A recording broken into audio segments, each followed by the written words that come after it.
Is your demanding work lifestyle in need of fire-resistant clothing that can keep up? Well, L4FR clothing should be your go-to for quality, affordability, safety, and style.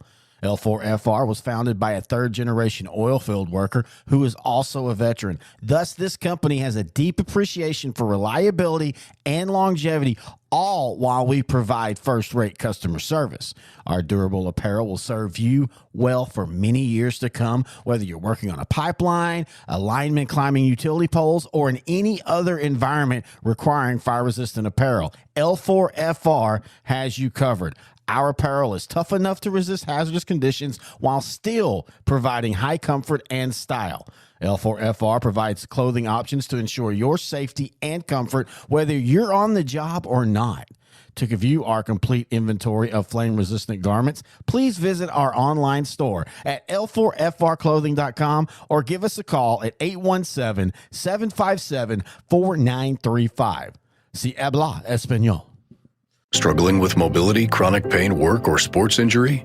At Azalea Orthopedics, our team of highly trained physicians specialize in complete orthopedic care, pain management, sports medicine, physical medicine, and rehabilitation. If you've sustained a bone or joint injury, have mobility or movement problems, struggle with pain, contact Azalea Orthopedics. We're conveniently located across East Texas, serving 18 counties. When visiting your doctor, urgent care, or hospital, you have a choice. Demand Azalea. At Azalea Orthopedics, your health is our priority.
Good evening, everyone, and welcome to the weekly wrap-up show here on NETSN. It's week 9. Your boy Brett Swinney here alongside of me tonight. We got Christian Blevins and KO Kyle Owens. How's it going, fellas? It's going good. Good week.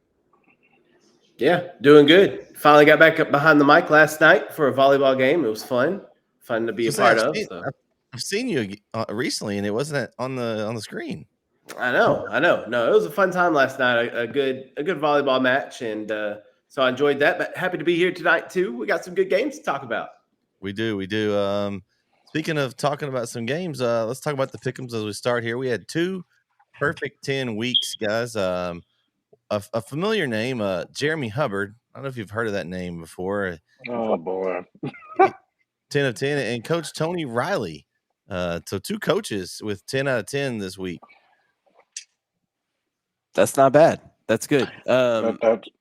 I had 8. I had 8 right. I had a couple that stumped me a little bit, but overall, not a bad week. I'm only 4 behind. So on my picks that I made that were posted this morning, I had a couple of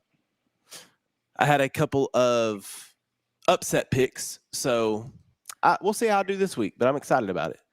Yeah, I went 9 out of 10. That was one off. I missed the Tyler High game. That was the only one I missed, but Other than that, I went without a loss except for that one. So not too bad. We still got this Jason Shivers guy. He's in first place on us here. He's got 72. Jamar Washington right behind him at 70. And then I'm sitting right there in third place at 69. Kyle, you're right below me there. 68. Some other familiar names we've got on our leaderboard for the pick'em right now. You got our man Ed East is at 66, along with Jeremy, and the professor is also at 66. He's trying to slowly move up the board himself. Then our man from the Tyler paper, Brandon Ogden's at 63. So got some of our NETSN familiars there on that leaderboard. Let's see, who we got here tonight. We've got Jake with us tonight. Welcome, Jake. I like. Ooh, it's even slanted. That's even cool. Oh wow, that's interesting. Got our Halloween theme tonight. We got Chris Bates is chanting for hooks already. All right, Chris. Jonathan's here. What's going on? Welcome, Jonathan, to the show. Jonathan. All right, Chris. 6-4. Ooh, that's a rough week, Chris. Rough week. It was a tough picking week last week. Let's see. Eddie says somebody needs to replace their smoke detector battery. That's funny. Looks like your pops is here this evening. Christian says good evening. Oh Lord, he's having a good week. His Patriots beat the Bills. Yeah. Hey, they hadn't had too many of those, so he can have one every once in a while. Yeah, he can. Yeah, they've had a pretty rough year. All right, let's talk about game one here. Longview over McKinney North, 36-13. Kind of looking at the stats of this one for Longview, they didn't throw the ball a whole lot.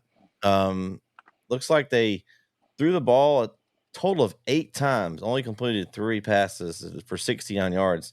You know what that means? A lot of Taylor Tatum. They had 363 yards on the ground.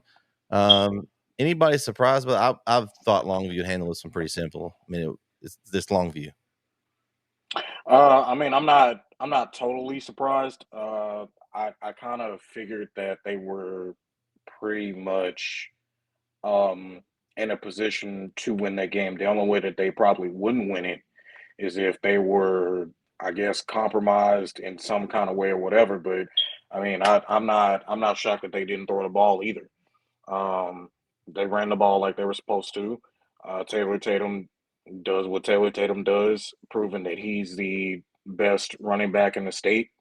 And I'm not really shocked about this game. So it was a good win for Longview. I mean, they got a test coming up in 2 days. They will be at home against Tyler High. So I mean, we'll see what they do, and that'll be it with them. I'm not surprised at the outcome. I guess the only surprise was at the end of the first quarter when McKinney North was up by 7. After that, it was all Longview. I feel like we say the same thing about Longview every week, how they don't throw the ball a lot or very effectively even. But when you have a ground attack like with Taylor Tatum, who had 153 and 2 tutties, along with Washington, who added 133 yards on the ground and 2 tutties himself.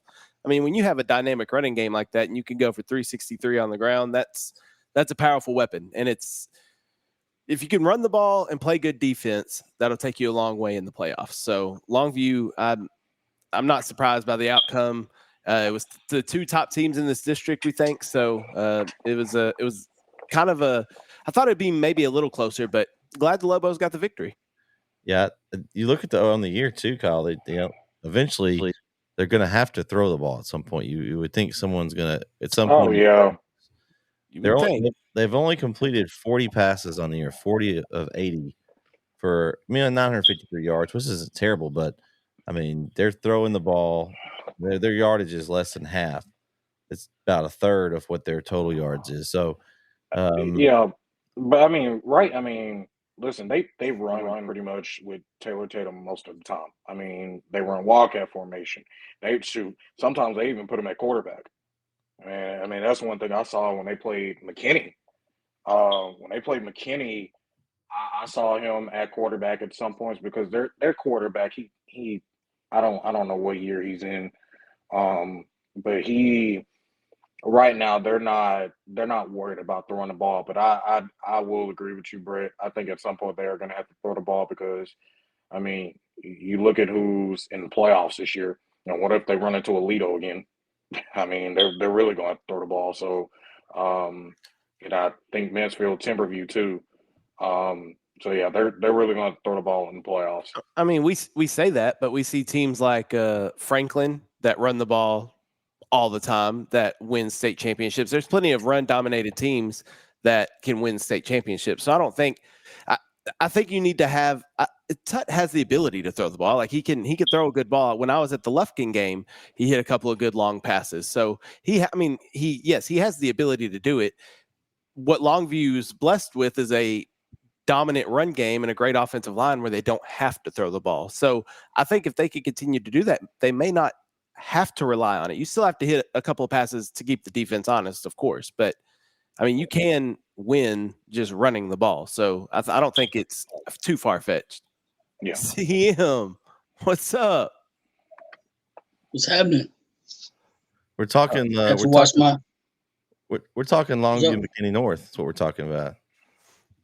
I had to watch my favorite band march before I had to get online. So. I paused it. I was trying to watch it, but I was just like, the pride of Lindell's getting first. I mean, it's like always, like y'all always get first, right? I mean, we're the best band in the land, so I mean, I getting first this year. Pride of Lindell, baby. Man, we need to bring intern Claire here to give her opinion on the bands. Shout out to Troop. They brought home 5th place last night. Yeah. New Diana got first in 3A military. Lufkin got back-to-back state titles in 5A and 6A military. Longview, the Big Green Machine, came in 3rd. Sabine and White Oak got 2nd. Sabine got 3rd. And I'm missing another team from East Texas that got in. But shout out to the bands, man. Shout out. Yeah, bands are doing excellent. You can't have a really good high school football game without the band. No. I want to intern Claire. I want to give her and her Troop Tiger band a compliment because last Friday night Troop West Rusk game, they were rocking. I was jamming. Both bands. West Rusk was too. That was the other school. West Rusk, also the other 3A school at the state. But both bands were jamming. But Troop had me a little more lit on their side, I must say. There were some stalkerish type pics taken as well. Yes, there was. Oh man. I don't know if that's a good thing to say. Well, I was in the middle of the field and there happened to be a picture of me taken from the stands, unbeknownst to me. So you had fans all over the place, Cal. That's right. Shout out to Donovan, I believe is his name. Yes. Yeah. Shout out to Donovan too. He recognized me, so shout out to him. We talked a little about this game. Vincent Corey, you want to have anything to throw in there about what you thought about the Longview McKinney North score, 36-13? I mean, it wasn't as big of a blowout as we thought it would be. So I don't know. I think Longview is tough, but I think they're beatable. So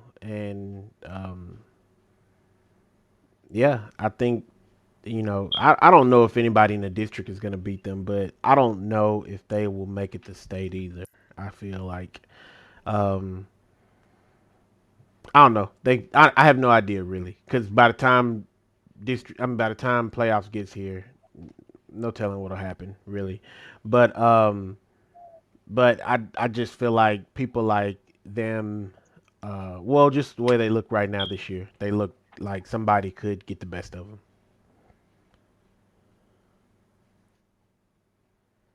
All right, Mr. Towel, do you have anything to add to this one? I see you got your towel ready. No, I don't have anything to add to it. Okay, all right. Game 2, Tyler High 23-20 over Lufkin. This game was back and forth. Same kind of thing happens every week to Tyler High, but they didn't get so far behind in this one. They were able to come back and win.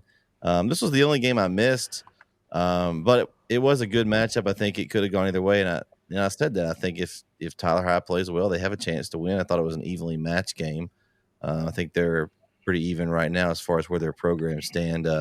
Guys, what do you guys thought about this one?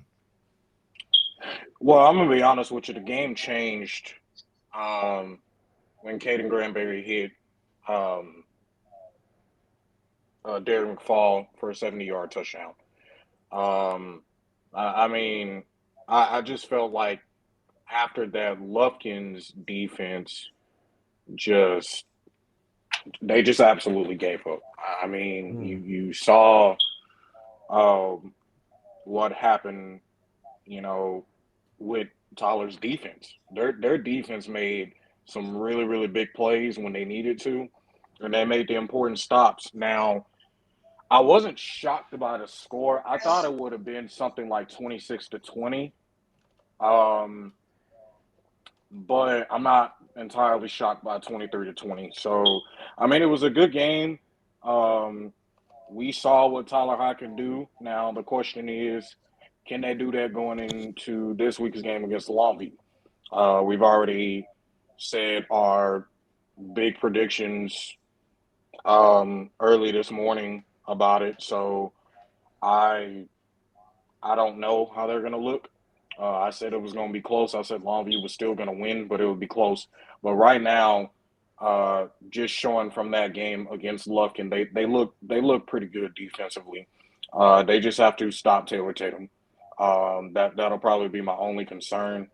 They have had trouble stopping people up the middle all year. So, but they looked impressive. They've made plays when they needed to, and we'll see how they do this week against Longview.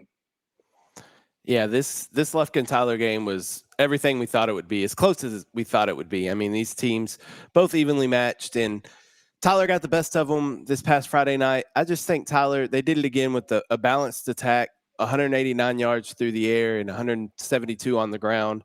You love to see a balanced offense. The defense played outstanding, and it's something we talk about every week with this Tyler team.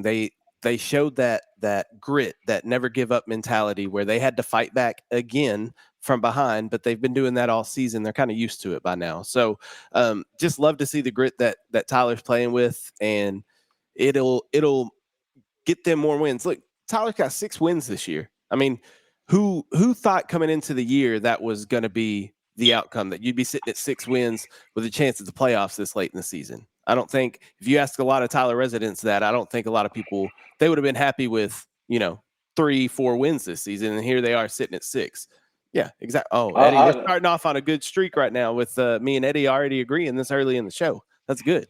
It's a good outlook. But yeah, Tyler's looking good right now, and I'm ready to see how they look this week. But a big win last week to keep their playoff hopes alive. Okay. I'm definitely gonna say this though. Of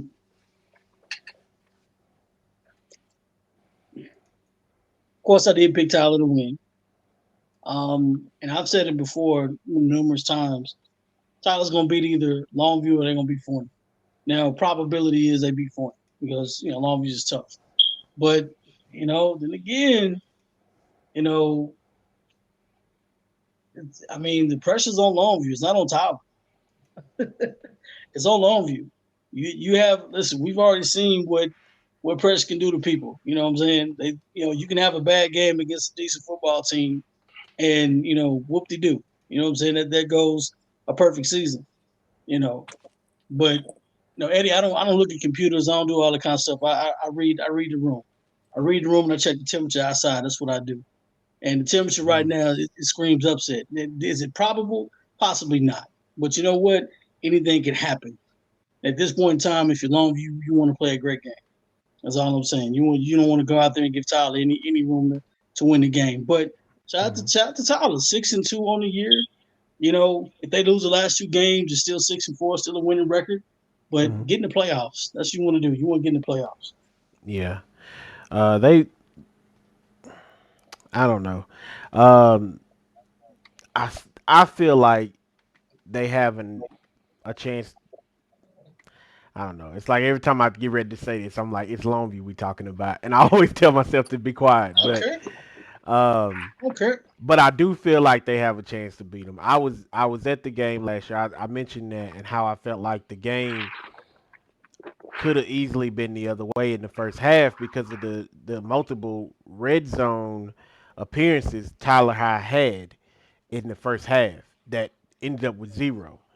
And like to KO's point, so KO, I actually predicted that Tyler Hyde would win 7 to 8 games this year. Really? Yeah, and my buddy thought I was crazy, and he went to Tyler Hyde, and so he was kind of on me like, there's no way they're gonna do that, and I just kept telling him, I said, I don't know, man. I think they got a chance to do it. I actually predicted that um, Legacy would win. At first, I think I said 6 games, and then after I looked at their schedule, I gave them 3. And ironically, they ended up with 3. So I was really Heck, hyped when they got that third one. listen, I said none. Yeah, For Legacy, I said none. but I'm one that comes in. The way I look at the game is that, again, I don't really care. What your record says, and I don't really care who you beat before you played me. Um, So I even though sometimes it might feel like a pipe dream, that's what I went with, and I stuck with it all year. I stuck with it all year. I think if they don't get the one over Longview, I think Corey's right. I think they might pull it off against Forney. They definitely got the talent to do it. The question is how long is it gonna take for them to get going? Because right now it's always the third quarter. Third to fourth quarter is when it kicks in. But when it kicks in, it's like it don't matter who you playing, what the score is. All of a sudden they take over. I'm calling it that Cujo spirit. I don't know what else to call it but that, because I remember when they played the Plano East team and the game was over and they just came back. I don't even want to say came back. They just took over in the last minutes of a game, and it's like every you game remember they watching play. that game? Yeah, You remember watching that game like on every TV? game is like that right now with them. They Man, start out slow. we had the old console set in the living room, Yeah, man. The old console set. yeah. So That was I man, that was great. Good time. only thing I could call it is that Cujo spirit, and I just don't know when it's gonna kick in. But I know I've 8 games now. I've seen it kick in. 8 games. Now 2 of them games it came in a little too late. But I've seen it happen. I think it's gonna happen against Longview too. I just don't know how far Longview is gonna be ahead before it happens. So we'll see. Well, I mean, here's the thing. If I'm Tyler High, I'm literally telling our guys we have to. If I'm Coach Rashawn Woods, I'm literally telling our guys, hey, Longview runs up the middle. If as soon as Taylor Tatum sees a hole, he's gone. We've got to stop him from And I think they taking preparing a for him. flight. Yeah, I think they're preparing. I think they're prepared for him too. The other thing is Tut. Tut with the play action plays. I had a little. I saw him. I saw the highlights earlier how to they dump it down to the tight end. Do certain stuff like that. They run some reverses or whatever. But I think they're prepared for this game. They have to understand that this game. And by the way, I don't know how long. This is the other thing. I don't know how long it's been since Tyler High has beaten Longview. It's been a minute. It's been a while. It's been a while. But the weird thing was that Tyler High was dominant, and then it just flipped over. Yeah, it just changed, and when it changed, it never looked back. But it felt like Longview was that. You used to see the old Tyler High teams, with Bryson Smith at quarterback, and then that was like in 2015, 2016. You saw Greg Ward back in 2011, 2012. They were always, dominant. And then I don't know what happened. I think after that 2018 season, and a lot of people say, oh, well, 2021. Well, 2021, they got beat by Mongolia West. So in the first round of the playoffs, and they were 6-5.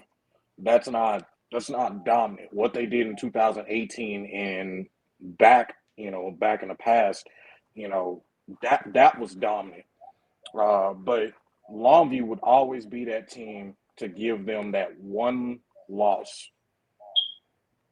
Longview would always motivate Tyler High to be like, okay, we're going to beat every single team until the wheels fall off. So but it's been a minute since they beaten Longview. All right. Game 3. Grand Saline puts it to Winona, 62-21. I've seen Grand Saline. I talked about the power offense that they had. They kind of were back and forth with Art for a while. And we've also talked about Winona. I think Corey's said on numerous occasions that if they come out and take care of business and don't make mistakes, and they can compete with anybody athletically. But I don't know how the game shaped out here, but Grand Saline put it to them a little bit, guys. I'm a little surprised by the score differential, just because I saw what Arp did to Winona and I saw what Arp did to Grand Saline. So Grand Saline must have played a really, really solid game in this one, and Winona just didn't have anything for them. I'm not entirely. Well, yeah, I am shocked because I didn't think that Grand Saline would play that well. I didn't think. Well, I did think that they would play that well, but I thought that this game was going to be a little closer. But it wasn't. I really didn't get to see much of it. I was trying to catch up on the other games. But no, I'm actually very shocked that they were able to play as well as they did. And what is this team? What, in third now or fourth? Grand Saline is now in fifth place at 2-3. Right now, they're kind of behind the 8 ball because they've got Edgewood in front of them, which Edgewood beat them by 1 point. They're in fourth at 2-2. So still a couple of games left. Grand Saline just has the 1 game left. They'll play Troop in 2 weeks. So good luck there. Yeah. But I think they're going to be in trouble. They're going to have to pull off an upset in Troop and hope for Edgewood to lose out. And I still think, even with that, the tiebreaker would go to, unless Edgewood's able to win their last 2 games, which that would mean beating ARP and West Rusk, which good luck with that too. So it's sitting pretty right now for Edgewood. I think them and ARP are now going to be playing this week for that 3rd and 4th spot. If Grand Saline can get the upset, then they'll be in the playoffs. In my opinion, if they can get the upset, but Edgewood against, you said what, ARP and West Rusk? Yeah, that's who they have left on their schedule. I don't know about that one. I don't know about that one. So the game kind of went how I expected it to. I picked Grand Saline to win. Like I said last week when we were picking the games, Winona, they got the win over Edgewood. That was a huge win. They played a great game that night, forced 4 turnovers, blocked a couple of field goals, played out of their minds and beat Edgewood. So that gave them a chance. They needed to win this game against Grand Saline to keep their playoff hopes alive. And I think Winona's one of those teams that if you can get up on them, they kind of start, little chirping between themselves, between their own team, kind of start self-imploding. And I'm assuming that's kind of what happened Friday night. 62 points is a lot by the Grand Saline Indians, but congratulations to them. They got a win. They get a bye week this week and then get to finish out the year with Troop. And I mean, if you're Coach Drennan, all you could do is control what's in front of you. So you can't worry about, well, if Edgewood loses or if blah, blah, blah. All you could do is try to go out there and beat the Troop Tigers. So I think getting 2 weeks to focus in on that, those seniors playing their final game, who knows? We see crazier things happen every Friday night. So I'm not going to completely count out Grand Saline. Troop should be favored to win the game, but you never know what could happen. So I think it's just important for Grand Saline to finish on a strong note headed into the offseason to get ready for next year. Yeah, I'm a little ticked off. I thought Winona was going to do something, but like you said before, Kyle, you made a statement. You're talking about them being disciplined. That team, Winona's too athletic to not be able to compete, and sooner or later, hopefully they'll put it together and they'll be able to compete. But I mean, this other problem. The inconsistency bothers me. You can't win one game, you can't win 1 week, and you prepare great 1 week, and then the next week you give up 62 points. Like that's stupid. Like what? Listen, logically, it would tell you that the other team's not that much better than you. You're just not paying attention. You're not doing the things that you need to do to win football. Yeah. Something's wrong there. So that's the bad thing about that. But hopefully they'll be able to put something together. I'm an advocate of programs and coaches, and I want to see those teams succeed that should be able to succeed. But shout out to Grant Saline that came in and took care of business. But like I said, that's a bad loss for Winona. So Corey, let me throw this at you. So just to show what their the kind of the Jekyll and Hyde, if you want to say. So that Edgewood game we're talking about, they beat Edgewood 41-28. Okay. And Edgewood beat Grand Saline by 1. Okay. Then they go out and they lose to Grand Saline by 41 points. I mean, yeah. So it just shows that, like I said, if they play well and they play within themselves and don't beat themselves or, have penalties or whatever were the cause, then they can. But to me, and like you said, to me, that's one of the hardest things to do in coaching is teaching kids how to win, because it's a step-by-step process. You have to break bad habits, and as you break bad habits, you've got to instill the winning culture. And you have to win, and you have to preach winning all the time. You have to do. To me, basketball is instantaneous, right?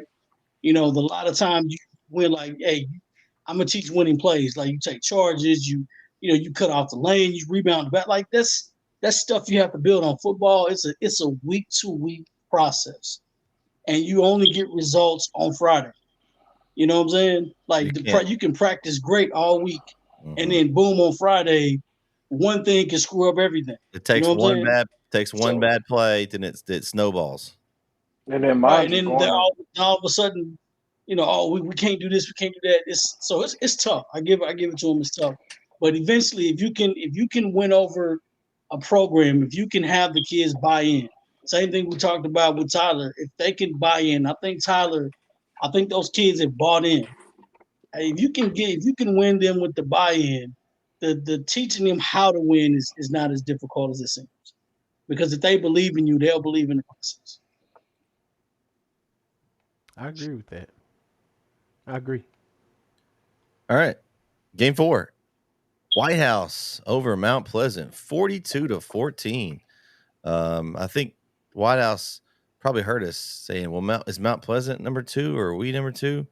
I think White House is the second best team in this district. I think they came out and established that, putting up 42 points and only allowing 14, which they've been in some shootouts with some teams this year, but that one was not. They kind of shot at a shootout with themselves.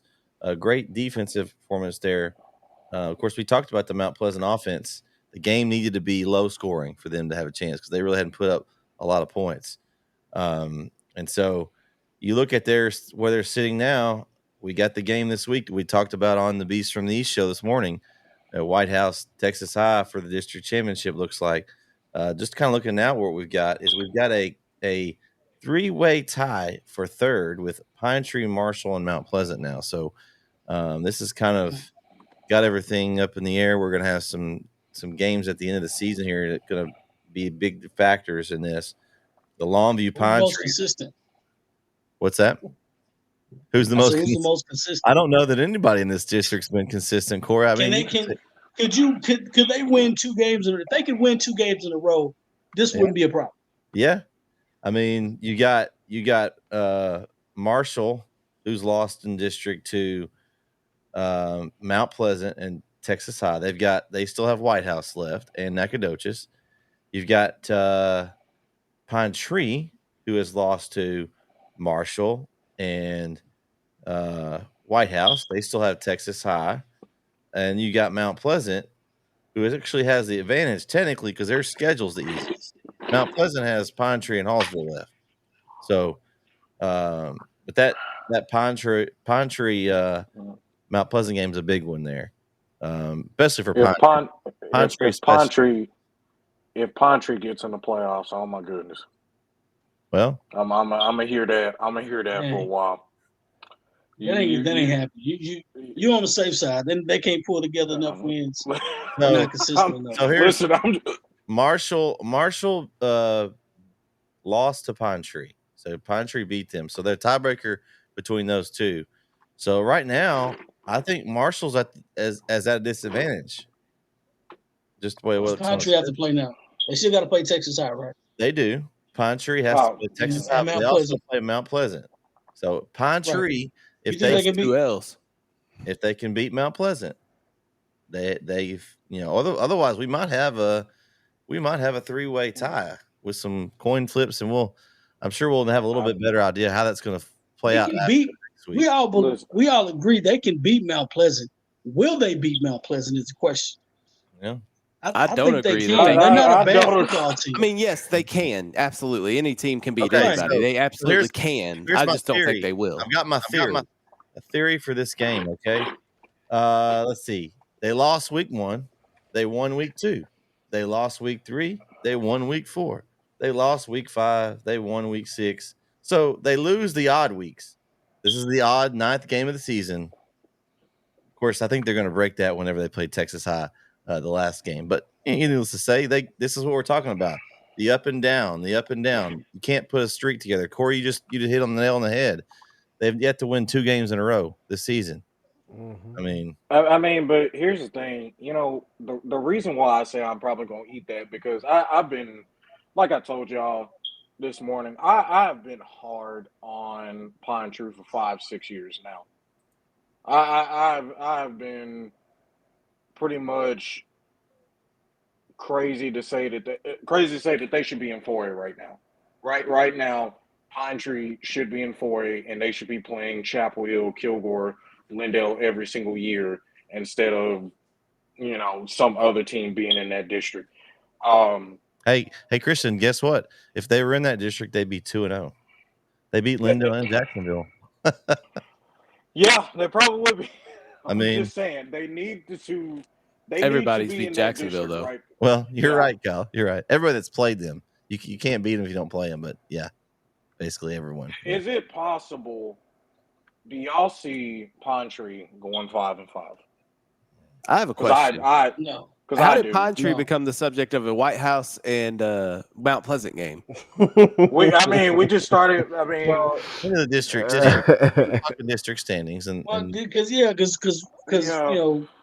the moderator went to the district standing. I'm like, you got to win 2 games. Nobody's gonna win 2 games in a row. Like Pine Tree haven't been able to do it. I just, I've been on their coattail this year. I'm like, I want them to be successful. They beat Marshall. I'm just right. They beat those. But they beat Hallsville 10-7. Hallsville's in that district too. Good God. Yeah. Oh my God. Yeah. They haven't won a game in district. That's why we haven't really talked about Hallsville. Man, that's not like Hallsville. But I don't know. I'm frustrated because I've talked all this about. I've hyped up Pine Tree because they're a good football team. I think they're a 500. 6-4 is the peak that I gave them, right? They're a 6-4 team. If they put it together, they could be 6-4. Will they do it? Possibly not. You've done enough, but I don't know. I'm done talking about Pine Tree. This is definitely going to be an interesting district, though. It's got a lot of things that can happen here in the next couple of weeks. So, be interesting to keep up with that one. All right, Game 5, Mount Vernon with a dominant performance over Commerce, 38-13. I picked Commerce Mount Vernon in this game over Commerce, just because I thought Commerce's schedule had been kind of, I guess, easier. Mount Vernon's played some guys, and Mount Vernon seems to be kind of clicking. They have some younger players, and it seems like over the last few weeks they've been kind of getting better and better. But they really put it to Commerce. I'm a little shocked by the score that they won by. I thought it'd be maybe a couple touchdown game, but shout out to Mount Vernon. Great performance. Listen, I I picked Mount Vernon to win this game, but I got to tell you, I didn't think they dominated like that. I thought I said the game was going to be low scoring. I said that Mount Vernon and Commerce was going to be probably 10, 13 to 10 maybe. I know that's a low score, but I said that was probably going to be a 13 to 10 score. There, Mount Vernon. It was a good game. I just don't think that I would that I would have expected that because I didn't, but that they dominated in great fashion, and that's all I can say about that one. We like parity in high school football, but it seems like in these games that we've seen teams that are on the up and up, like Commerce, they had, were undefeated. Then they ran into Winsboro. Now they've taken a loss to Mount Vernon. So I think it's the creams rising to the top at the end of the season. I think that's what we're seeing. Teams have had great years, but they're just not to that level just yet to make some real noise and get into the playoffs. So I think that's kind of what we're seeing right now. But and Mount Vernon is one of those cream of the crops that I'm talking about. Is they may be a little down this year, of like in the chat saying they've moved some people around, so they're a little down this year. Not the same Mount Vernon team. No Mackenzie McGill in the backfield running the football. It looks different, but they still threw for over 300 yards, like, and 4 touchdowns. So that Mount Vernon offense is still the Mount Vernon offense. I just think that Mount Vernon's still got a very good football team, and Commerce just isn't there quite yet. Well, Commerce is going to have a game with Mineola that last week, guys. That could be for a playoff game. Yeah. Yeah. This was one of the ones I had gotten wrong, but I didn't know a whole lot about Commerce, but I based it off of who they played, and their common opponents is what I looked at, and the way they played Bonham and Winsboro is the reason why I went with Commerce. But obviously, Mount Vernon, I don't want to. I guess I can say dominated, dominated the entire game. To hold the team to what? 14, something like that. 13. 13 points. 13 points. Yeah, that I consider that domination. So. Sorry about facial expressions. I have the Mavericks and the Spurs game in the background, and I'm a Mavericks fan. So if you know anything about that, it's Wimbenyama. Wimbenyama era. Yeah, it's just Mavericks are almost like the Dallas Cowboys. They just can't get right. I don't care what they just cannot get right. Cowboys just unlucky. Anyway, I want to talk about it. I like those 49ers. No, man, I picked Commerce, and I was off? That's another one of those games. Like it's you got to put them together, man. Like you want to win some games, though. Like, you got to do it. Like this is it. Got to put some wins together. You got to when the game's on the line, and you have to win games that you need to win. You got to do it. That's what separates championship teams from just teams that just play. And even then, like it should have at least been close. I don't really know what happened here. Like, I don't know. Well, and I think Eddie's point, or Derek's point is valid, because what I saw early, when you see him lose to Sabine, talking about Mount Vernon, that one when I was like scratching my head, like, what's wrong with Mount Vernon? But it seems right. Then Sabine get blasted by Gladewater. Like, what is the deal? Yeah, I know. So then, and then it just seems like maybe they're coming back. They're getting back in the groove. It makes sense. They move some guys around, make some adjustments, kind of coming into mid form, and now they've got a chance there to get that 3rd or 4th spot in the district. I think Pottsboro and Winsboro. You know what? And I don't want to sound like I'm taking something from Mount Vernon. They came out and did what they had to do, obviously. Yeah. So they did what they were supposed to do. And this is like why, again, I always say, like, this is why we play the game, because on paper, okay, everybody could be a champion anybody could be a champion on paper, so shout out to Mount Vernon. They did what they had to do. They came and showed up. Commerce didn't. it is what it is. I'm only saying about Commerce because I picked Commerce. That ain't had nothing to do with what Mount Vernon did. I ain't gonna disrespect them like that. I'm just saying I picked Commerce. They didn't show Yeah, up. I picked That's all it Commerce was. initially. Yeah, based off of some common foes. So Yeah. True. All right, game 6. Lindale goes into Palestine, comes out with a win, and the score to me, it wasn't surprising that it was close because I thought it'd be a good game, but 57-49 with the two teams running the ball the entire. I thought this game would be like over in 2 hours, maybe 35-28, but a high scoring affair. And if Jake, if you were there, may give us some insight on that. But it was back and forth the whole game. We kind of had this one that we kind of keep an eye on. Christian and I were keeping an eye on the score, and it was kind of going back and forth. And of course, the Kilgore Athens one's not on the pick 'em, but I do want to talk about that for a brief moment too while we're talking about this game. We had those two games we were watching, and we were just like, both of them were back and forth close. And it was a little bit better than the game we were calling, as Chapel Hill kind of took a little bit of frustration out of Henderson. But I was just really surprised that the high score, and you guys may disagree, but I just thought that with both teams kind of having that same mentality of take the air out of the ball, that the clock would just run the whole time. Jake says no defense, period. Well, I guess that explains it. If you just don't play defense, I guess you could get a lot of points. But I just really thought, because I've seen both teams play, and I thought it would be a pretty evenly matched game. They're similar styles, like to pound the ball up front. Maybe Palestine's a little more athletic than Lindale, but Coach Cochran's always going to have his team in the game. But what do you guys think about this score and how it turned out? Well, let's be honest for a little bit. Lindale, like we all say, Lindale has a disciplined team. But 57-49 is. I thought it was at least going to be something like a 28-21 ball game.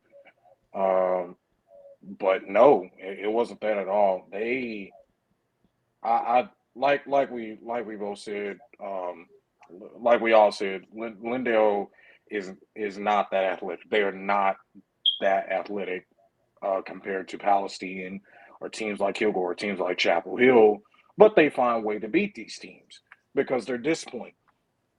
But yeah, no defense at all. Absolutely no defense.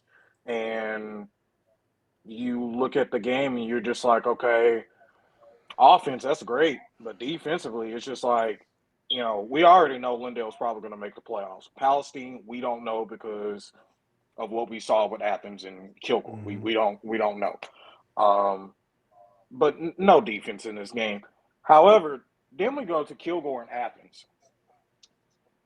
This is the game that me and Brett, we looked at it, and we had Jalen Lofters right by us. We looked at this game, and we were just kind of like, how in the world is Athens this good this year? Now, I know somebody from Athens, and the one thing that this person was saying, well, they brought up a lot of freshmen and sophomores off their team.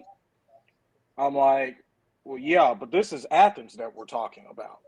I think their record last year was 2-8, but this year they're 5-3. So I don't. The fact that they went head up with Kilgore, and with Kilgore, almost everybody right now thinks they have the number one defense in the state right now. Not just in the East Texas, but the number one team in the 4A Division I. That's what everybody thinks. That's what almost everybody thinks right now, especially Kilgore fans. Their defense is astounding, but the score was tied 21-21, and that scared me when they almost beat Kilgore. When the score is tied 21-21 and you're having an absolute dogfight with Athens, that's scary to look at. And that, the one thing with Athens is they play Chapel Hill this week. I think I think Corey said it this morning. That's a trap game. That is a trap game. I still think Chapel is going to blow Athens out, but the way they play Kilgore, We don't know. So it's going to be a good game Friday. I can't wait to call this one. I'm not surprised at the Lindell score. I think that Lindell Palestine game, we all agreed it was going to be close. These two teams are pretty even to each other, I would say. So we figured it would be close. I am kind of surprised at the high score of it, but from talking to a couple of people that were at the game, the key in that Chapel Hill game for Lindell was they were able to control the clock and have sustained long drives to keep the offense on the field. Well, against Palestine, they were quick scores. So they got into a shootout with Palestine instead of playing that ball control. A running shootout. Yeah, and I mean, and there's nothing wrong with. They scored more points than Palestine, and were able to get the victory. Made the stop when they needed to.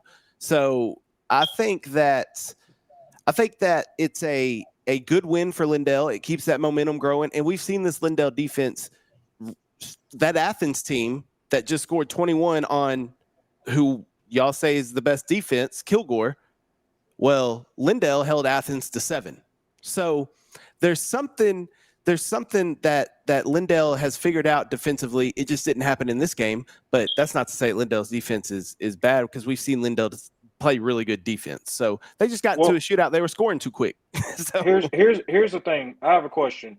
Is that an indictment on Kilgore, or does that says a lot about Athens? I don't think it's an indictment on Kilgore necessarily. I think it's a week-to-week thing. I think Athens was affected by maybe the way Lindell schemed them when they played them, and so weren't able to get that same. Maybe it was a better matchup Athens had with Kilgore. I was saying matchup sometimes makes a difference. Yeah, matchups all the time make a difference. Matchups are almost 50% of your game plan. If you got a better offensive line, I don't care what you scheme, they're gonna run the football on. I don't care. Mm-hmm. If your trenches are better than the other trenches, they're gonna dominate the line of scrimmage. That's physics, right? Yeah. You can scheme whatever you want to scheme. You can create an advantage to where, listen, we're not gonna let you have the outside, but the inside we give up all day. We're not gonna mention the initials. But here's how it goes, right? I ain't mean to cut anybody off, but here's how it goes. Particularly Lindell Palestine, I thought this game was going to be a trap game for Lindell. Lindell had to win. In my heart of hearts, I was thinking Lindell was going to win, but I picked Palestine, right? Because why? Why the heck? Everybody else picked Lindell. But this was a game Lindell had to win, and they came out and they won the football game. And there was nothing wrong with that. And I thought they played hard. I thought they played, I thought the game was indicative to how they play. They had to win the football game, and shout out to Lindell for doing it. They won 2 in a row, and that's what they've done. I don't think Palestine's a bad football team, but I think Lindell was just a little bit better up front. Yeah. And that's all there is to it. The Kilgore Athens game, hey, Kilgore got caught with the pants down. It may be that coach of Athens knows how to game plan against Kilgore. I think your word matchup, Corey, I think it makes a difference.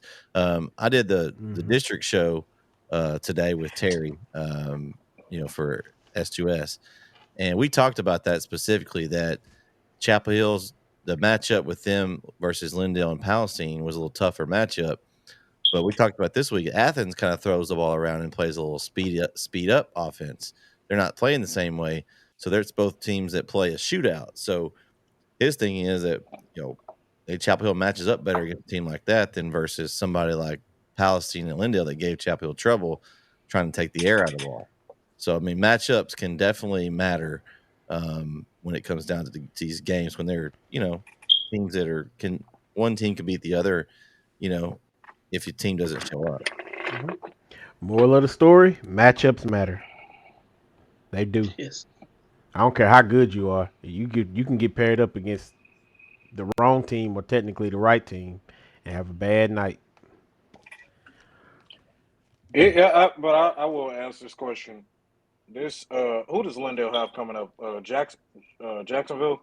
Yeah, final game of the season for Lindo. Final game of the season for Lindale. Regular season. And regular season. And right now they are still in second, I believe. But right now I think they gotta wait for Chapel Hill to beat Kilgore. To see if they win the district. All I do know is right now, Lindale's a dangerous team right now. They are a very dangerous team, despite the high scoring game with no defense against Palestine. They're still a dangerous team right now. But they're going to be in wait mode. They're going to be in a position where they're going to be like, okay, this week 11 is just going to be okay, we practice, maybe get 2 days of, hard hitting in, get a walkthrough in. We'll see who we play week 1 of the playoffs. And then for Chapel Hill and Kilgore, we still waiting for that heavyweight matchup next week in Chapel Hill. And this is likely probably not, but this is likely a district championship matchup.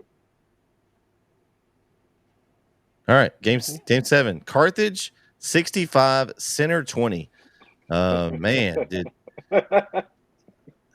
I think this says two things. I have 72-27. Oh, you do?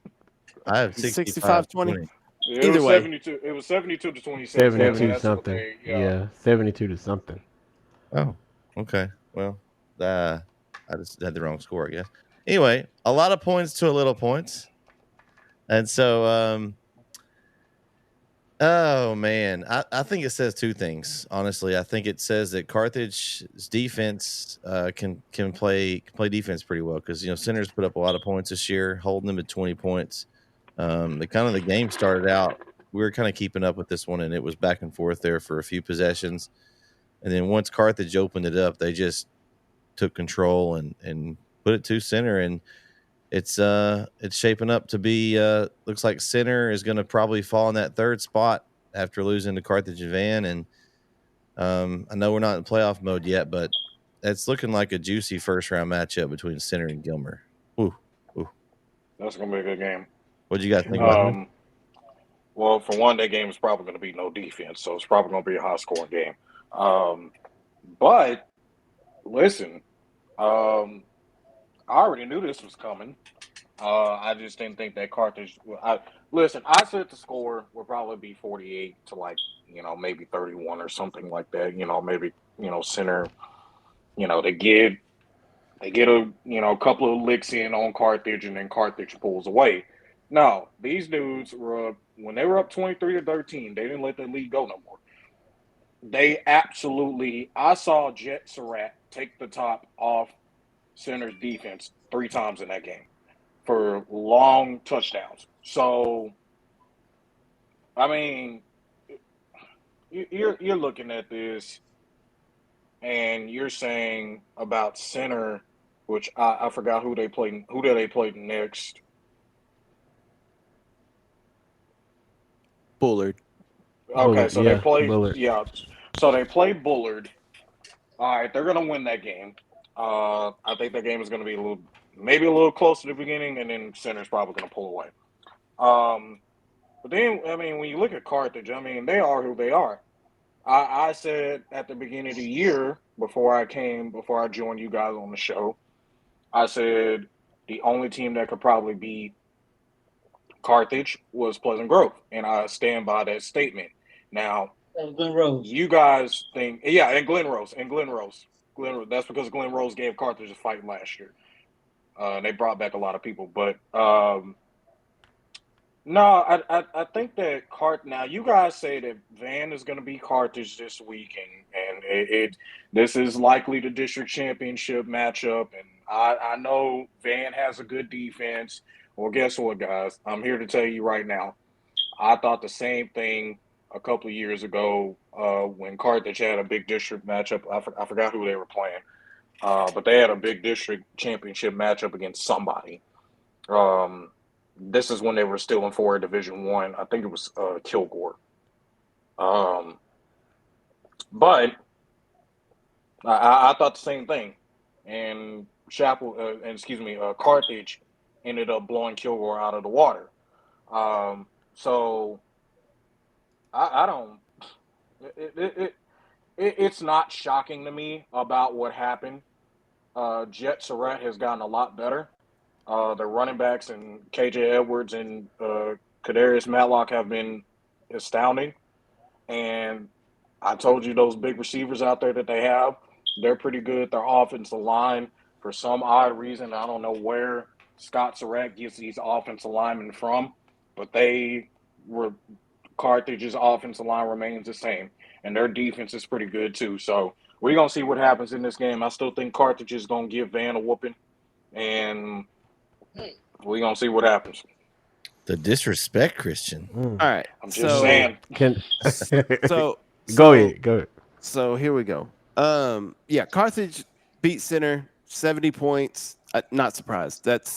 They scored 36 in one quarter. So Carthage is Carthage. But let me just bring this. I know I said it this morning that Van was going to beat Carthage, and I convinced Vince and Corey to come to the side with me. But let me give y'all a stat to make y'all feel better, okay, about joining my side in this fight. So if we're going to compare teams, right? So Carthage just played Center this past week.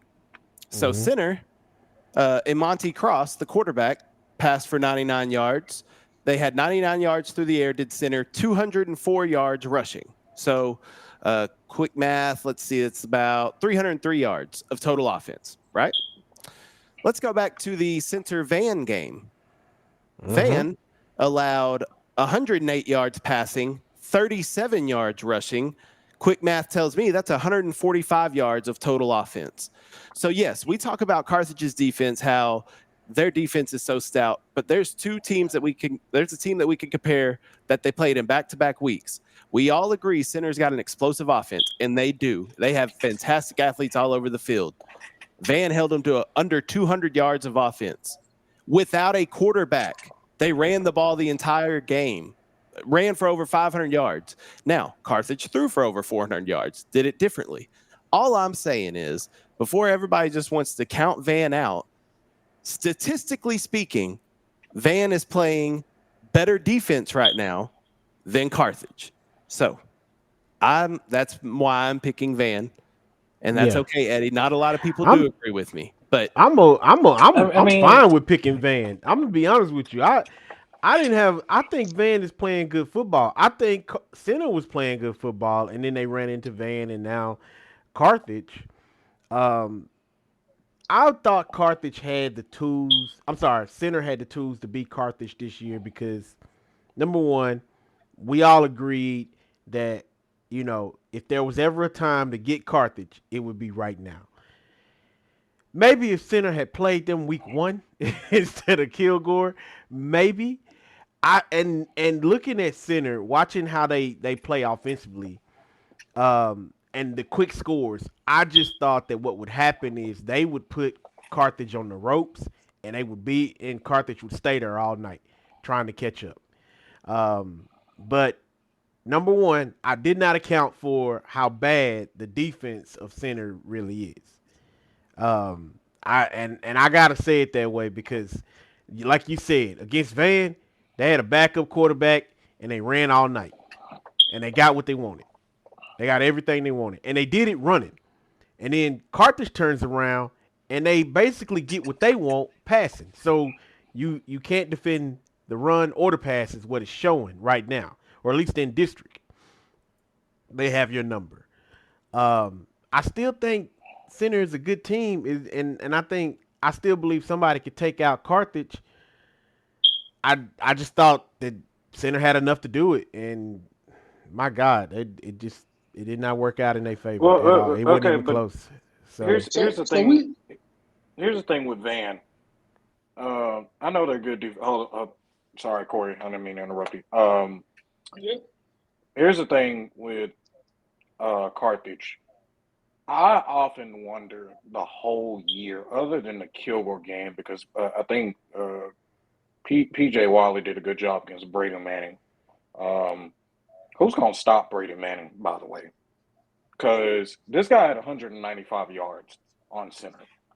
That was the guy who was taking – Jet Surratt was taking the top off the defense by throwing the ball to him. And he's – this dude – and I'm looking at just his bio a little bit of what he is right now. The dude is 6'5", and he's 200 pounds. Mm-hmm. And runs a 4.5. Like, he's good. But I'm going to ask you a question. Good. Have you seen Van play? I've seen them play. Have you seen them play? They're pretty good on defense. Yeah. Pretty good. But they're not good enough to where they stopped a team that dropped 80 like in week 3 or 4. And then they dropped 7. They were averaging like 60-something points. They held them to what, 20, 28, 29? And real quick to Eddie's point, that may be over the year. I said they're playing their best defense right now. In district, they're giving up 12 points a game. So half of that they've been getting up the season. So they're playing their best defense now. I don't care about all season long. That don't matter to me. What matters right now is district play. And through district, they're giving up 12.5 points a game. That's a good defense. They're 4-0 in overall. To some good. Hold on, say it right, KO. Say it right, KO. To some good. Hold on. They ain't playing. Van is 8-1 right now, right? Part of that being Van is 8-1 right now, right? That Van is playing teams in district that are weaker than their pre-district schedule, because I think that's the case. All right, let me wrap this up because we're not gonna bash on Van right now. Ain't nobody bashing on Van. What did I say yesterday? Hold on, no. I'm not saying y'all though. I'm just saying we traveling out to Vando. Y'all remember that? We traveling out to Vando this week. That's exactly what we're doing, right? This is exactly what we're doing this week. Van has had how many weeks? They're gonna have how many weeks to prepare for Carthage? 2 weeks. How'd that work? How many points are they giving up in district? 12. Yeah. Exactly. So you think Carthage is gonna drop 50 on them? I don't think so. Carthage is in for a dogfight. Probably. Carthage is in for a dogfight. And you got to remember too, they district is Brownsboro. We said they were good. They held them to 7. No, well, they're not good. Oh, they're not good now. But when they played Van, they were. They was rolling. Compare it. You got it. No, you got to look. Don't look at the whole. I'm looking when they play. Look at Van's whole schedule. But you're telling me that Pine Tree, Chapel Hill, Lindale, and Paris are not as are what I'm saying. That those 4 are better than Brownsboro, Canton, Rusk, and Center. I'm not saying they better, but you acting like these people ain't good. We've been calling these people good all year. We just got through talking about Brownsboro. Here's the problem with your schedule. Here's the problem with scheduling. Rusk. We've just been talking about Rusk. This is what I hate about strength of schedule. Right? You compared Center to Chapel Hill. Teams get better. Get better. It doesn't matter who you play in week 1. You're not the same team in week 1 that you're going to be in week 10. If you are and you're a coach, you got problems. Your team is not going to be. You don't want your team to be playing that well in week 1. I don't care who you play. Like I know strength of schedule. People look at it. That's for the AP polls. That's for sports writers. Got it. Coaches, man, I'm not looking at that. My football team is not the same football team for week 1 that is going to be in week 7. It better not be. Okay. Here. Now, okay. unless you're Pine Tree, you don't know what week you're playing in. You could be week 1 or week 7. I don't know. They're not consistent. I will give you this. They did. You know. I don't want to say embarrassed, but they did give it to Lindale. I mean, they beat Lindale. But I just don't think that. And now Lindale's playing their best football. This is a problem for everybody else because Lindale's playing their best football at the end of the year when you need to be. So Coach Cochran ain't got nothing to worry about. I know my football team's rolling right now. Whatever we got's working right now, and we're gonna stick with it until we get stopped. Mm-hmm. Well, what you gonna do now? Now what's the problem? Now you got Kilgore. Kilgore rated to a bus on Athens. Was their best football? No, it may not have been their best football. But hey, you know what? It's a wake-up call. I mean, that was probably, for Kilgore, that was probably the worst football all year. I mean, that was just about it. But because they were playing great football all year long. I mean, even against Carthage, if it had not been, like I said, Carthage, Kilgore had a bad call. Where the ref said it was pass interference, the ball wasn't even catchable. If they don't have a bad call, they win that game. So, I just don't see Van is very motivated. I mean, they're 7-1 right now. Yeah, and It's They're going to be a 7-1 tough right game for now. Carter. don't get me confused. Yeah. I'm not saying Van's a bad team. I just don't think they're No, I good don't enough think to you're beat saying Carter. that. I think they're I just don't think not. you're Yeah, I saying that. understand that. Yeah. So Yeah, I just I don't think think you're it's saying going to be a blowout. It seems like everybody thinks it's going to be a blowout. I don't think it's going to be a Yeah, it blowout. ain't, I don't no, it think ain't gonna that. be no blowout. It ain't gonna I be no don't think blowout. that. And I think It ain't gonna be Van no has blowout. done everything they needed to do to get to this point. Mhm. And so to look at it like it might be a blowout, it's just to me. I'm like, nah. You did what you had to do. You beat everybody on your schedule. This will be the game that tells me like where Van is at right now, because I do think, and honesty to goodness, nothing against their district schedule they've had so far, but their pre-district schedule was tougher than what they've played so far. Okay, so let's see how they do against Carthage, and that'll kind of be a good measuring stick. If they stick within a touchdown or two of Carthage, okay, but if they don't, then I guess we'll know either way.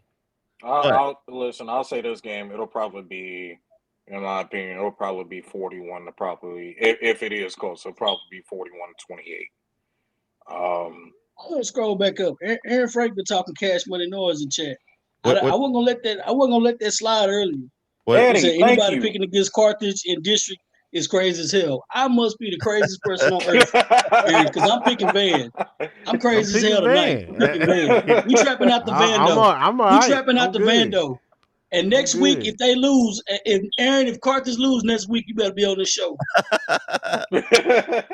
We trapping out the Vando. Oh, hey, speaking of this district, though, the next game is actually still in this district. Game 8 was Rusk 28, Bullard 21 in a big district matchup there. I had Rusk. That game was back and forth. Rusk scored in the fourth quarter at the end to get the win here. Guys, Aaron says he'll be here, so he says he'll be back. My man. Welcome to the show, You're not by the from way, Hooks, Aaron. are you? You're not from Hooks, are you? I mean, if you're from Hooks, I don't count that. That kind of bad reputation. Let's see. I'm gonna go with Van. That means not gonna lie. Carthage ain't all that. That's not gonna lie. Is what that come is. on, man. Okay. Oh, you showing your age, bro? New lingo. I'm telling you guys, Van. Sorry, excuse me. Carthage is only gonna lose probably one game this year, and that'll be. Let's move on to the next game. We're gonna get this. We're still in the district here. Let's talk Russ Bullard, guys. I thought Russ could win this, and I think it was kind of like I thought. It was a pretty evenly matched game. I think just Coach Sitton's got a lot of things going on in Russ, doing a great job down there with this tough district they're in. And they get the gauntlet of the schedule. I mean, they start out the district with the three best teams, and have to start with 0-3. Your back's against the wall. That's a tough way to have to compete. But he's done a good job. The last year they were able to roll off some wins, and he was able to do it again. Guys, what do you think about this game? Well, I think Rusk. The thing with Rusk is that I thought that this game was gonna be a higher scoring game than what we saw. But they scored at the end. And then the other thing is I was watching the highlights. Their defense made plays when they needed to.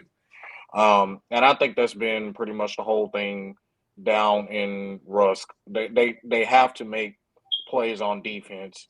Otherwise, they're not going to win any games. Coach Sitton has done a great job with that team, especially the offense. I thought, coming into this year with Russ, I thought they would at least go 7-3. At the very least, go 7-3. I think who did they have next?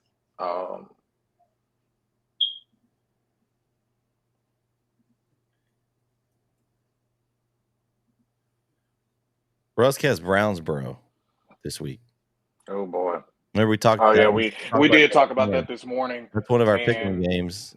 And then they have Canton to finish the season. I still think Rusk takes the fourth spot. Russ is going to take the fourth spot because I'm still flabbergasted about what Brownsboro did against Canton. I mean, you don't lose that game. You do not lose that. I know it's every week is going to be a battle, whether that's mentally or physically, or really both. Every week is going to be a battle, but you don't lose a game like that. you don't lose a game like that's why I'm going Rusk in this game. Unless Brownsboro can find, they need to get that out of their head before Friday night because that was bad. You cannot lose a game like that. Rusk will get the 4 spot. But like I said, Rusk against Bullet, they made plays when they need to. They were down. I think the last time I really got in tune with that score, I think it was 14-7 Bullard. And Rusk was able to pull out all the stops offensively and defensively, make plays when they needed to on both sides of the ball, and get out of there with the win. That's exactly what they did. But now Rusk is going to have the 4 seed now. Will they get past the second round? I don't have an answer for that right now. That would be a Pleasant Grove no. Yeah, no. Kyle, what do you think about this game? I thought it was a good game. I mean, Rusk has been kind of Jekyll and Hyde this season to me. I know they've had the top 3 teams to start the district with Center, Van, and Carthage. That's a rough slate.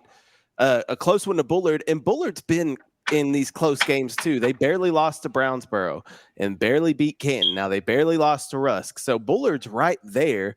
They just can't quite finish these games right now. But you got to give kudos to the Rusk Eagles, man. They're still fighting over there, and it's right in front of them. They can go out and beat Brownsboro this week and then take care of business against Canton. They'll be sitting in the playoffs. So congratulations to the Eagles, and excited to see what they could do. And for Bullard, you just got to finish out the season strong and build on it. I know you got Center and Van. You can put points up on Center. Teams have proven that. Can they get some stops defensively to keep that game close? We'll just have to see. Yeah, they need an upset. Yeah, it didn't surprise me with Russ going to pull that game out. I can't remember who I picked. I know Bullard has been very surprising this year. I think as Bullard grows, they may be on to something. The defense has not been terrible this year, but it's more about the Rusk Eagles. That district schedule was front loaded. Center, Van, and Carthage, three of the better teams in the district, and then they've had to play against those teams, right at the beginning, and they weren't as good as those teams, obviously. But then they knew they probably could compete against Bullard, Brownsboro, and Canton. So they're going to take care of business. It's been like they've been in the playoffs since after that. They started 0-3 in district, Corey. Right. And so, and they've done it. They did it last year. They're doing it this year. Sometimes you got to, I don't want to say you got to play the cards, but that's what it's like. You play with the hand you've been dealt, basically. And that's exactly what they're doing. And, shout out to Russ. They barely beat Bullard. That makes me nervous. 28-21. That's a barely win. But that. Oh God. I don't like though. You say I don't like. I like convincing wins. I like 35-21 or 42-20. Something like that.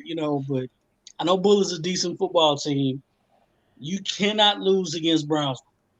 That's all I'm saying. Russ cannot lose against Brownsville. They better not lay in it. I'm gonna throw y'all a little curveball. All I'm saying.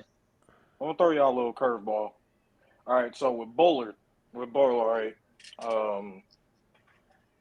Do you guys remember a couple years ago when I don't know if y'all were at this game? I definitely was because I was a ball boy.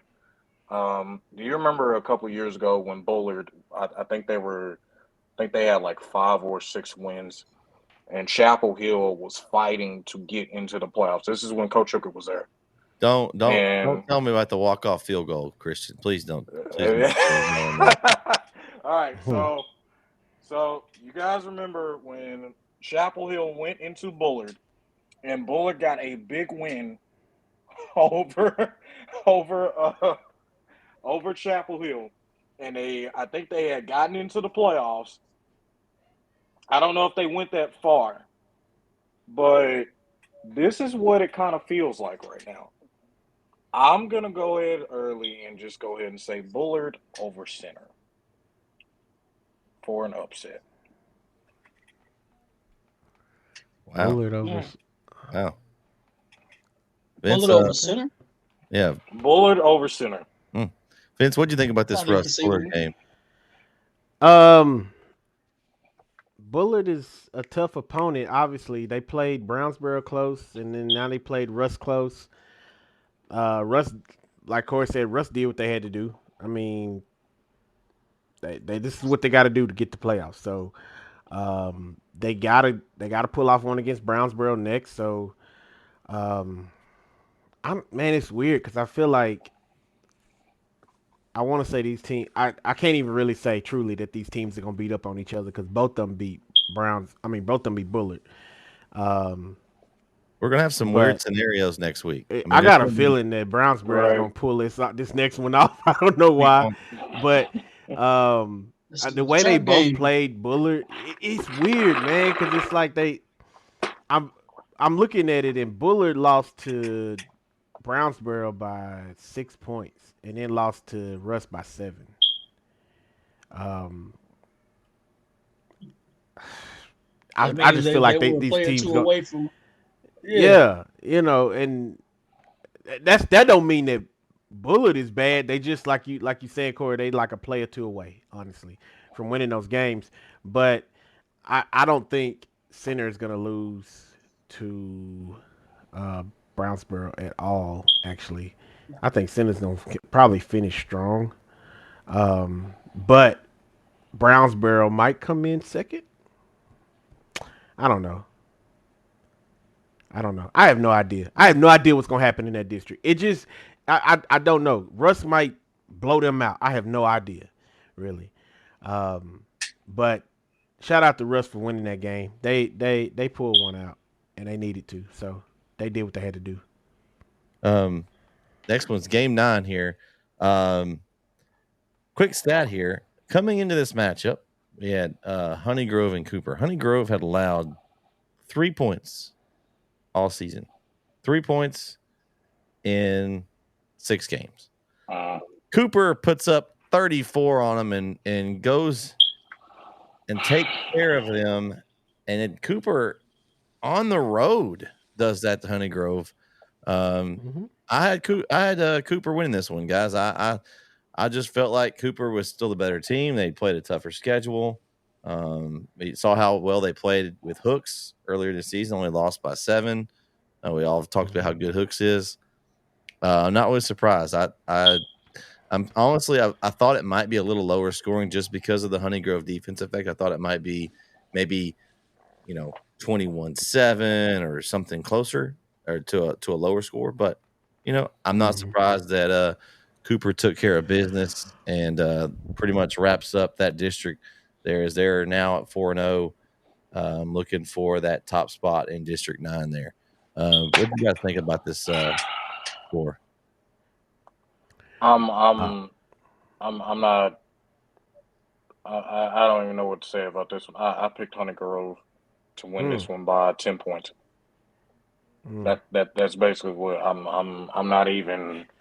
I'm actually kind of upset because the fact that Cooper did that shows how really good they are. But Honey Grove, I'm upset about it because I said how the game was gonna go was it was probably gonna be somewhere like 14-14. And I said Honey Grove would probably pull away, score a touchdown, get a field goal in the end, and then the game be over. No way Cooper's coming back. No, Cooper dominates these guys. And I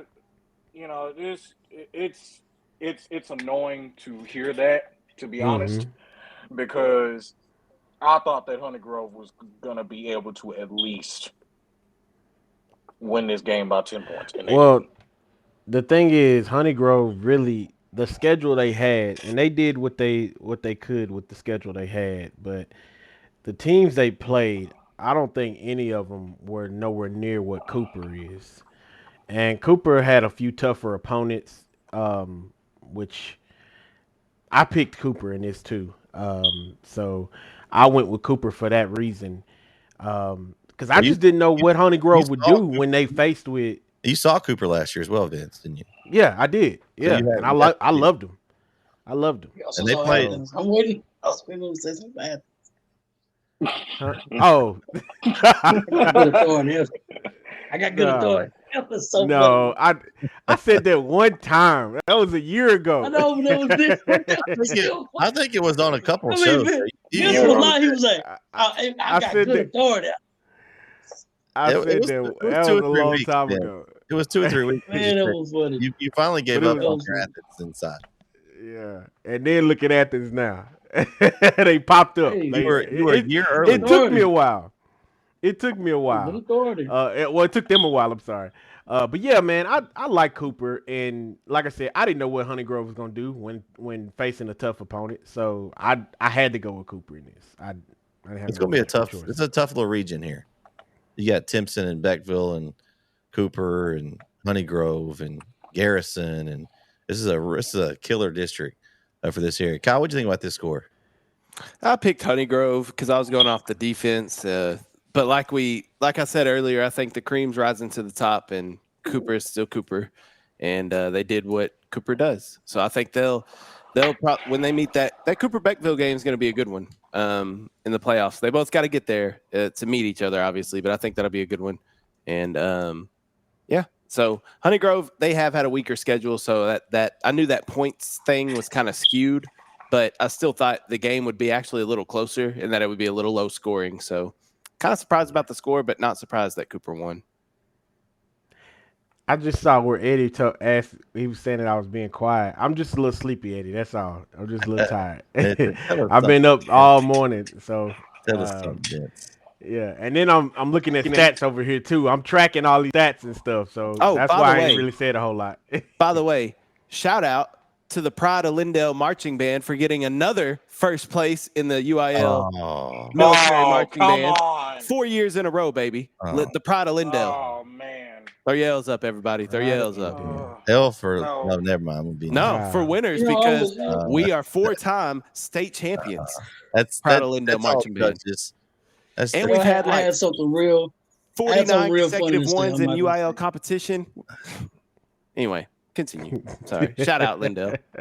Hey, you talked about bands earlier. And these two had good bands. Our game 10 of this week, West Rusk 13, Troop 9. Kyle, you were at this game. I'm honestly surprised at the low score. I thought this might be a little bit higher scoring game. Tell us what you saw there. Yeah, it was very low scoring. Both defenses played their tails off. The very first drive of the game for West Rusk, they were able to get into the end zone. Ty Harper had a rushing touchdown, and that was the only touchdown in the first half. Right before halftime or midway through the second quarter, Troop got a safety on West Rusk, so we had a baseball score of 7-2 at halftime of this game. Then Troop came out in the third quarter and was able to put one in the end zone to take a 9-7 lead. The very next drive, West Rusk was able to answer back, and I believe Cole Jackson, who rushed the ball 35 times for 236 yards on Friday night, he ran it into the end zone for the game-winning touchdown, 13-9.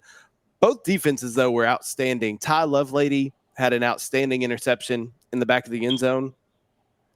The big story of the game, Trey Davis, the star for Troop, he got kind of banged up a little early on in the game. It looked like some type of lower back issue, maybe a back spasm or something. I don't want to speculate, but something was going on with him. And he wasn't the Trey Davis that we're used to seeing. He was kind of held in check Friday night, but you can give a lot of credit to the West Rusk defense for that as well. But very good defensive game. I enjoyed it. I like seeing a lot of points, but I enjoy these defensive battles as well. And there's a difference between a low-scoring game that's good and a low-scoring game that's bad. These were not bad offenses. These were good defenses playing against each other. So West Rusk did their thing. Troops still got everything right in front of them. They're still going to make the playoffs, and they still got a very good team. Need to get Trey healthy, and then if that defense plays the way they did Friday night, that could take them a long way. Kyle, can I ask you a question? Absolutely. Can West Rusk, do you think, how far do you think they're going to go first through the playoffs? I don't even know, man. I don't even know who they would have. I'd have to see who they match up against. They're a good team. They're not the same team that I don't think they're as strong offensively as the team that they've had in years past. But defensively, they may be a little better this season. So I don't know. I'm maybe 2 or 3 rounds, maybe. I don't think So West they're Rush is gonna have they're to gonna play match up defense Well, in I the mean, first round. First round they're gonna match up against The 4 probably seed, the 4 seed. It'll be yeah. looks like maybe New Queen City, Boston New or Diana. New Oh, Boston. wait. I'm sorry. Yeah, they match up against the Hooks district. Oh, yeah, that's right. That's right. So it'll be New Yeah. Boston or Yeah. Redwater, one of So those two. Defield and West Rusk wouldn't play in the first round anyway. But yeah, I mean, I think they have a chance. 2 or 3 rounds deep, I think, would be a successful season. Obviously, you want to win a state championship, but I think they would look back on it as a successful year. But they got a good football team, and they got a better defense this year than I think they've had in years past. Okay, so here's the one thing I will say about Westeros. I think that they have the best defense in their district. And in my opinion, I think they do. Um, this this game, when I looked at it when it was 7-2, I was just kind of like, because I think it was 7-2. I think it was 7-2 going into what, the fourth. No, it was And it was 13-9 going into the fourth, I think, or 9-7. I know that they had scored in the third quarter. wow, so I didn't get to see much of this game because I was trying to, look back at the Chapel Hill Henderson game a little bit, but um, I did hear that there was some for just now from you and then from other people. There was some really good defense played in this game, and I think that this says something about both teams going forward. I think that they have two solid defenses, and I think that I thought this game was going to be a little bit more high scoring. I said it was going to be 24-21. Westeros walks off with the field goal. That's what I thought in this game. But both defenses were great, and that's pretty much it about that one. Yeah, this district's gonna be. I mean, this region's gonna be tough. I mean, you got Dangerfield, Harmony, West Rusk, Troop, Hooks, I mean, Newton. I mean, it's just a really, really tough region. So, I mean, you make it 2 or 3 rounds deep, it's a good season for any of these teams. Corey or Vince, you got any thoughts on this game? I mean, I picked West Rusk, so I mean, I just thought West Rusk would pull this one out, even though Troop is a tough team. And I just kind of felt like, I don't know, I could have been wrong, but I just felt like Troop hadn't really seen a team like this, for me to pick them. So that's why I went with West Rusk, and I'm glad I was right. I mean, I went 8-2, but I'm glad it was close, because if it wasn't close, then people will be questioning Troop, So I'm glad it turned out to be close. And like KO, I love defensive games. I love when I see defenses that just hold people. They were flying around too. There were some big hits, flying to the ball, fumbles, like interceptions, safety. Like it was really good defense. Yeah. So I picked Troop, and I was rocking with boy Trey Davis, obviously. But I mean, West Rusk is just another one of those teams, man. They just know how to win football games. Sometimes you get a bunch of kids you get a program, you have an established program that's used to winning. You're not gonna take that away from those kids. They know how to win football games. So if they're having a crunch or it's time to play, they know what's been done ahead. Winning is contagious. So hey, they showed up. Shout out to West Rusk. West Rusk Raiders. Said it right. Yeah. Let's look at the polls now, guys. Those are our games that we had. Polls for this week. We'll start with the 6A 5A poll. We have a new entrant in the 6A 5A poll this week. Tyler Legacy enters the poll in at number 5. Tyler High at 4, White House 3, Texas High 2, and Longview number 1 again in this week's poll. What do you guys think about that? I think I like that poll. I like it. No complaints from me. I had Mount Pleasant still at 5. I know they lost, but I didn't know who else to put in. Really, I didn't even consider Legacy, to be honest with you. And I looked at Legacy because they're looking at being in a playoff team. Right. Yeah. They played a competitive game against a team that was in the poll at Texas High. And of course, they've played some bigger schools. And I think for where they were last year and where they are now, I think that's a deserving mark. They're if you make the playoffs, I mean, and you've won some games. I mean, there's not really anybody. I mean, Lufkin lost. You had Mount Pleasant lost. A lot of teams lost out. Legacy's been winning. So I agree with it. I like it. I like it too. All right, 4A. We got at number 10 is Rusk, that coming off a win over Bullard. 9 is Gilmer. At 7, we have a tie with Center and Lindale. At 6 is Sulphur Springs. Van is 5. Chapel Hill 4. Kilgore 3. Pleasant Grove 2. Carthage 1. Thoughts on that one, guys? I don't. Lindale should be over Sulphur Springs.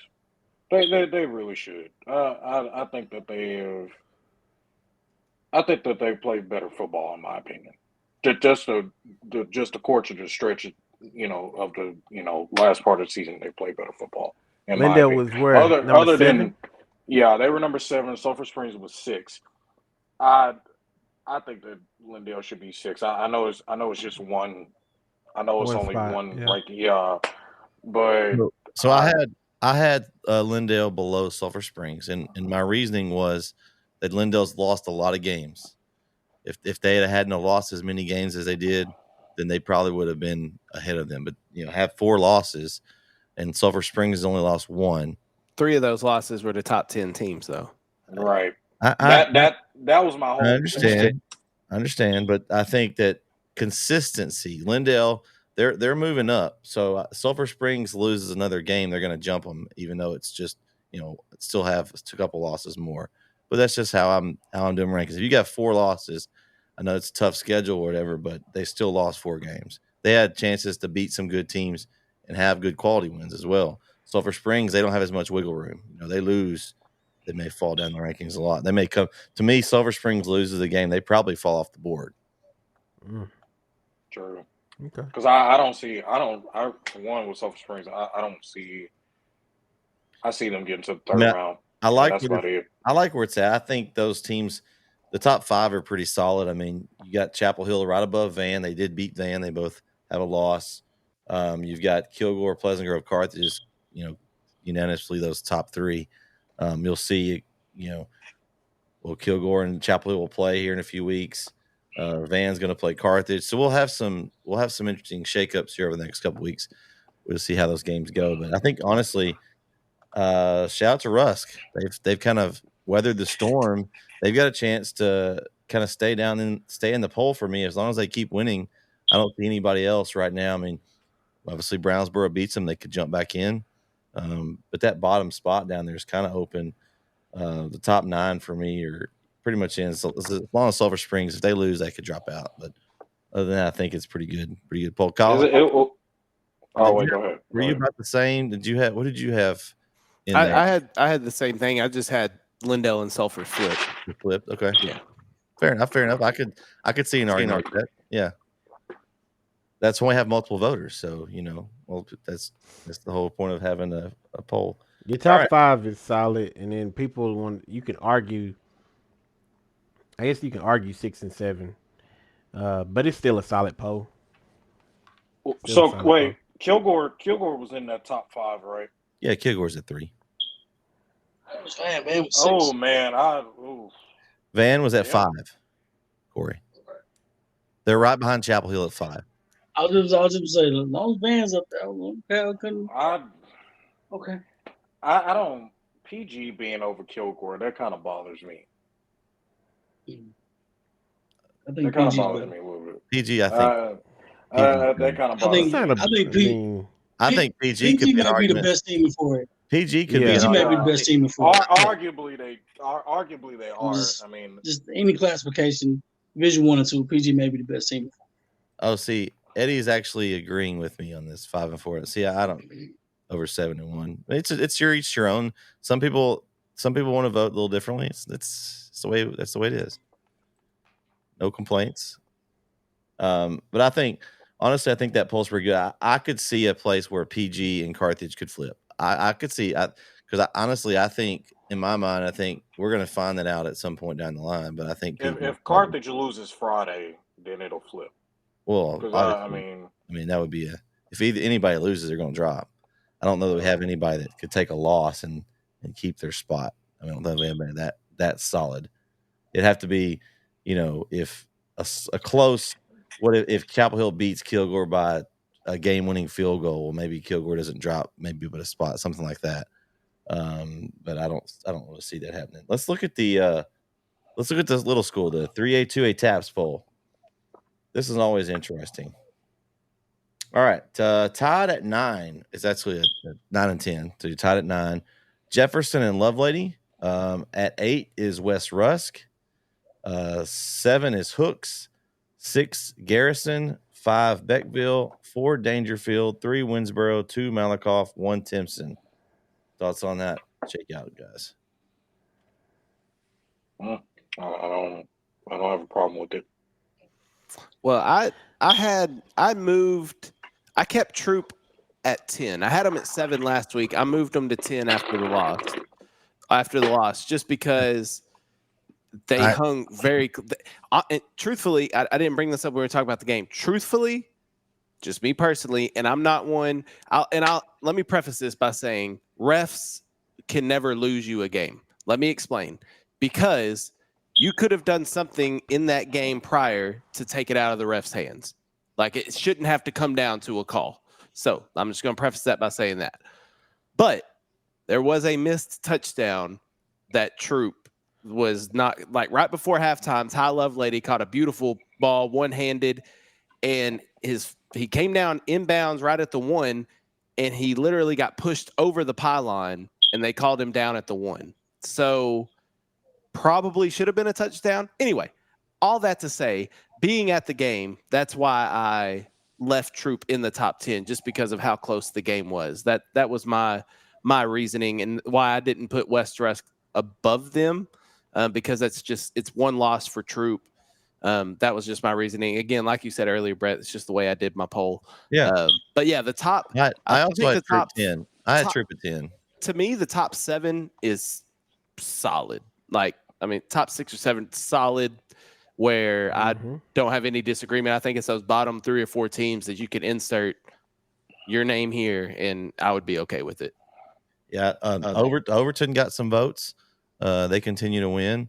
They've been up and coming team. But yeah, I think it's pretty good. I mean, I said Eddie's question about the Grace. Tyler Grace lost this week, Eddie. They took their first loss this week, so that's why I think I had voted for them last week, but they came out of my poll after they lost. Grace might go to the semifinal. Yeah, well, but they take a loss. This poll, this is a tough one. It's cutthroat in this poll. You take a loss, and unless you're at the very, very top, it's going to be tough to stay in it. Just because, like the Troop one, I mean, I almost dropped them out, but I did leave them at 7 just because the fact that the game was close, and those kind of games could go either way. I did personally move West Rusk up because I thought that was in my mind that was a quality win. So I moved them up in my poll, and I put them at 7 because I feel like they beat somebody good, and their schedule's been tough. They've played a tough schedule, so I didn't see the play before Kyle said that. I had no idea that even happened. So, but I just think you go into Troop and get a win in a hostile environment with district championship on the line, no matter how it happens. That's a good win. You can see that play on the highlight film that I posted on YouTube. Oh, all right. I'm gonna look at it. Watch some of those. Good job. Thank you, sir. All right. So where's everybody going to be this week? I will be. I I'm gonna be at Chapel Hill, Athens. In Athens, it's gonna be a good game. Kyle? I will be in White House for the district championship game. It's in the White House Wildcats and the Texas High Tigers. So should be a good one. I'm looking forward to that game. That game's in White House? Mm-hmm. Come on down, Vince. Come on. I thought y'all were going to Van. Who's going to Van? Corey, you going to Van? It's in Carthage. So it's in Carthage. Oh, okay. Yeah. I mean, Longview's right down the road. I mean, I might get some blue on and sit in the stand. No, it's some good games out there. It's some good game. I'd rather stay away from Longview, and then I don't like to dabble in Longview like that. Hey, anybody? You can't I just just go to don't like. Longview. I don't like the thing with Longview was it's too much. I actually went to a Longview game, me and one of my cousins, and it was pretty wild, and it actually had rained a lot, but I mean it's pretty wild going over to the Longview side and watching. If you really want to make a road trip, you can come with me and Rob. We're going to H-Town on Friday night. Listen, we got to go to H-Town in a couple of weeks. So we got going to H-Town. We're going to be calling the Brook Hill game, as they're going to be taking on a school out of Houston. Is kind of last minute added to their schedule, and so it's going to be an interesting game. Game time at 6 p.m. So my thinking is we get the game going, get the guard a win, and get back on the road, and maybe I'll tune in and check out some games on my phone while Rob drives. We'll be watching while I'm driving. I'm ready for that. I'm ready for that road trip. So if y'all aren't doing anything and you're setting up your stuff or hanging out, 6 p.m. game, we'll be going on the air, and look, Brook Hill's looking to bounce back from that tough one, as Vince saw him get took to the woodshed last week at Dallas Christian. Man, that was a whooping. I mean, I'm sorry, Coach Hubbard. Yeah, I talked to Coach after the game just briefly, and I told him, I said, man, you got a few weeks to figure that out, because I got a feeling y'all gonna see them again. Because I mean, I didn't know. I told Keith, I said the only time I had watched a game where I felt like this was when I watched Chapel Hill play Argyle. Normally, I watch teams and I think, how would I stop this? How would I do that? And I mean, I was just watching what they was doing, and I couldn't figure it out. I was just like, man, I don't know. You gotta almost bite on the run, because if you don't, he gonna torch you. He is going to torch you. And they got the athletes to pull off what they doing. That's what's so scary. What they doing, if they didn't have the athletes for it, it wouldn't be so bad. But the athletes they have, man, they make it like the Nettles, I think is his name, the receiver. Golly, bro. This dude, you could lose him on the field because you're following. They keep going motion, back and forth. And then you just lose him. And then he's wide open. And not only is he open, you try to hit him all night long. He's breaking tackles all night long. So Brook Hill wins. They have to get the playoffs. They'll open at home as long as they take care of business in week 11 against McKinney Christian. They'll open at home. Game 2 would be against the Lubbock school probably. If they win that one, round 3, a rematch with DC, probably in Athens. That's what Jeremy said. So that could be it's important. A lot of important games, and some furniture moving games around here. I like it. I love it. There's a lot going on. We're going to be talking next week, but along with these games, Corey, next week's going to be scenario a day. So we're going to have all these scenarios. It's a big week next week. It's going to be a lot of fun. I really can't wait, because we got Van doesn't play Carthage this week, do they? They do play them this week. Yeah, they play them this week. That's what I thought. Yeah, that's what I thought. It's about to go So down. I got to put on my calendar. I need Aaron back this week. Yeah, make sure. Gotta get Aaron to come back. Yeah, for sure. Because we talk about that. Because you just that positive. Can't nobody be caught. Listen, dog. Ain't nobody that perfect. Y'all breathing through district. Van got something for you. And It ain't gonna be as easy as you think it is. Yep. And y'all, man, you better not let me down. Y'all been trapping Where's all that year. game at? Is that game in Let's go, Van or is it baby. in Carthage? It's in Carthage. I think it's in Carthage. Okay. I don't know how Then many. they really ain't gonna win that I game. don't That's know a how many tough games place to they've won in a win. row at Carthage, but it's probably a lot. At That's home. okay. I'll be I 100. know all y'all will be back that's on this thing. I just want everybody that's because I'll come back. If Van gets blown out, I will come back and eat my I'll be crow here.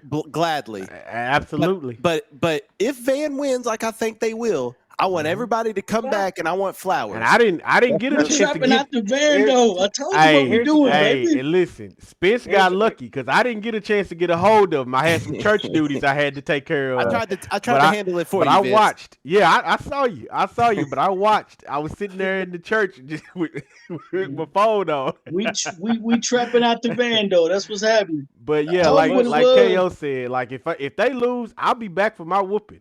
Christian already told me. He already clowned me about Senna. So that's everybody. Everybody come back next week right here at 8:30 p.m. We'll be back wrapping up Week 10 games. Don't forget, if you haven't caught our Beast from the East show, it came out this morning. It's on YouTube and on our podcast platform. Go check that out. You can see who all we picked for this upcoming week. So then next week when we're debating, you'll know who we picked and how we did. For Christian, Kyle, Corey, and Vince, we'll catch you next week right here in the Weekly Rapid Show. Thanks for watching. Everybody, have a good weekend. Enjoy your football. Peace.